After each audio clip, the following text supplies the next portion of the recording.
बिस्मिल्लाहिर्रहमानिर्रहीम। अस्सलामुअलैकुम वरहमतुल्लाहि वबरकातुहू। हज़रत अबू हुरैरा रदियल्लाहु ताला अन्हु बयान फरमाते हैं, रसूलुल्लाह सल्लल्लाहु अलैहि वसल्लम ने फरमाया, अपने घरों को कब्रिस्तान ना बनाओ, क्योंकि जिस घर में सूरह बकरा की तिलावत की जाए वहाँ से शैतान भाग जाता है। हज़रत हसन बसरी रदियल्लाहु ताला अन्हु से रवायत है कि नबी करीम सल्लल्लाहु अलैहि वसल्लम ने फरमाया, जो शख्स रात में 100 आयात तिलावत करता है तो इस रात कुरान पाक इससे झगड़ा नहीं करता।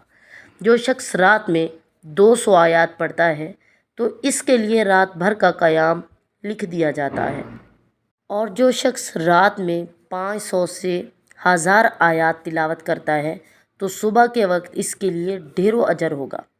इन्होंने अर्ज़ किया, ढेरों से क्या मुराद है? फरमाया 12,000।